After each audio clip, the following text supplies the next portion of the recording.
Hello, everyone. Polling sites across New Mexico are now closed. Now, let the counting begin. Election results are at the bottom of your screen, and we will soon get some answers in some hotly contested races. First, let's go ahead and take a look at one of the biggest races we've been following. The race for U.S. Senate, Martin Heinrich at 54%, 11% over Heather Wilson.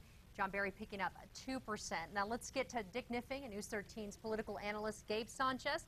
They're live in the Newsplex. Dick? Well, Professor Gabe Sanchez from the UNM Political Science Department, I don't see anything in that Senate race number that surprises me. That's pretty much what the polls expected, and unless Heather Wilson gets moving pretty quickly, she's yeah. not going I to be mean, able to pull this out. the numbers, at least to this point, really reflect what we've been seeing the whole stretch run with the polling. And I think, you know, Heather is somewhat of a comeback kid, but I think the numbers, him above 50% at this point, that's not a good sign for Now, her. these are early votes. This is why we have such a big slug. Now, we are ready to call the U.S. Representative District 1 race. Michelle Lujan Grisham, in our opinion, has won that race. I think so. I think we've got enough of the vote in at this point. The gap is wide. Again, polling numbers reflected this. I don't think there's a surprise here. What we might look at, however, in this is a long-term trend potentially where CD1 might not be the toss-up late-night race that it used to be. It might be solidly Democrat at this point. All right, so we've called District 1. We're looking at that Senate race. Back to you, Jess. Thank you, Dick and Gabe. Well, it could take a while for numbers to start coming in from Sandoval County. Voters in Rio Rancho have been waiting hours to vote, and they could still be there for a while. News 13's Alex Tomlin is live at Puesta del Sol Elementary School, where the line is still wrapping around the building. Alex?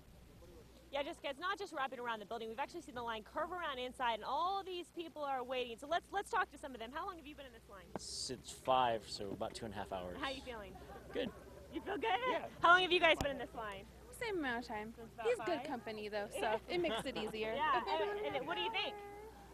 It's a long wait, but you know it's worth it. It's something that we all have to do and we should do.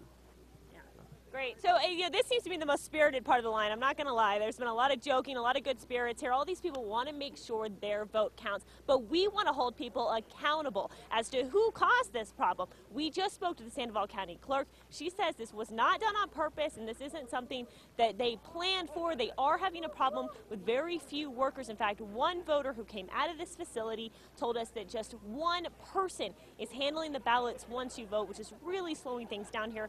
The county clerk also told us there's just simply not enough machines. We're going to get more answers from her coming up soon. Jessica? Thank you, Alex. Of course, there's 50,000 registered voters in Rio Rancho, and they only had 5 voting locations. Put that in perspective. Bernalillo County, which is much smaller, 10 times smaller than Rio Rancho, had just as many polling locations. So here's a big problem. Now, in case you're wondering, even though the polls are closed, voters are still able to vote as long as they were in line at 7 this evening. So those people will be able to vote. It sounds like that we won't get results from Sandoval County until late this evening. They're saying it could take up to midnight before they even give us some votes from that area. So that is something that we'll be watching, maybe going late into the night. Thank you, everyone, for watching. Be sure to stay with KRQE News 13. Our election coverage continues throughout the night.